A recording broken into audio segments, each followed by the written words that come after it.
بے غرض نیکی۔ ایک نیک عورت کہیں گاڑی میں سوار جا رہی تھی کہ اسے سڑک پر چھوٹی عمر کا ایک لڑکا نظر آیا۔ وہ ننگے پاؤں چلا جا رہا تھا اور بہت تھکا ہوا معلوم ہوتا تھا۔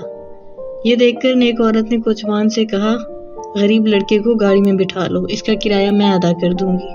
اس واقعے کو 20 سال گزر گئے۔ ایک دن اسی سڑک پر ایک کپتان گاڑی پر سوار چلا جاتا تھا۔ اس کی نظر اتفاقاً ایک بوڑھی عورت پر جا پڑی جو تھکی ہوئی چال سے پیدل چل رہی تھی۔ یہ دیکھ کر کپتان نے کوچوان کو حکم دیا، گاڑی ٹھہرا کر اس بوڑھی عورت کو بھی بٹھا لو، اس کا کرایہ میں ادا کر دوں گا۔ منزل پر سواریاں گاڑی سے اترنے لگیں تو بوڑھی عورت نے کپتان کا شکریہ ادا کر کے کہا، اس وقت میرے پاس کرایہ ادا کرنے کے لیے پیسے نہیں۔ کپتان نے جواب دیا، آپ بالکل فکر مت کریں، میں نے کرایہ دے دیا ہے کیونکہ مجھے بوڑھی عورتوں کو پیدل چلتے دیکھ کر ہمیشہ ترس آتا ہے۔ وجہ یہ ہے کہ 20 سال ہوئے جب میں غریب لڑکا تھا، مجھے اسی جگہ کے آس پاس سڑک پر ننگے پاؤں پیدل چلتے دیکھ کر ایک رحم دل عورت نے گاڑی میں بٹھا لیا تھا۔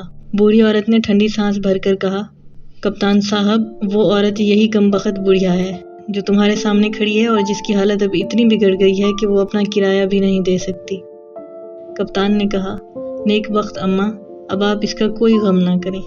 میں نے بہت سا روپیہ کما لیا ہے اور زندگی کے باقی دن آرام سے کاٹنے کے لیے وطن واپس آ رہا ہوں۔ میں عمر بھر بڑی خوشی سے آپ کی خدمت کروں گا۔ یہ سن کر بوڑھی عورت شکریہ ادا کرتی ہوئی رو پڑی اور کپتان کو دعائیں دینے لگی۔ وہ کپتان تمام عمر اس عورت کی مدد کرتا رہا۔ اسی طرح کی خوبصورت کہانیاں سننے کے لیے ہمارے چینل سبسکرائب کیجیے اور بیل آئیکن دبائیے۔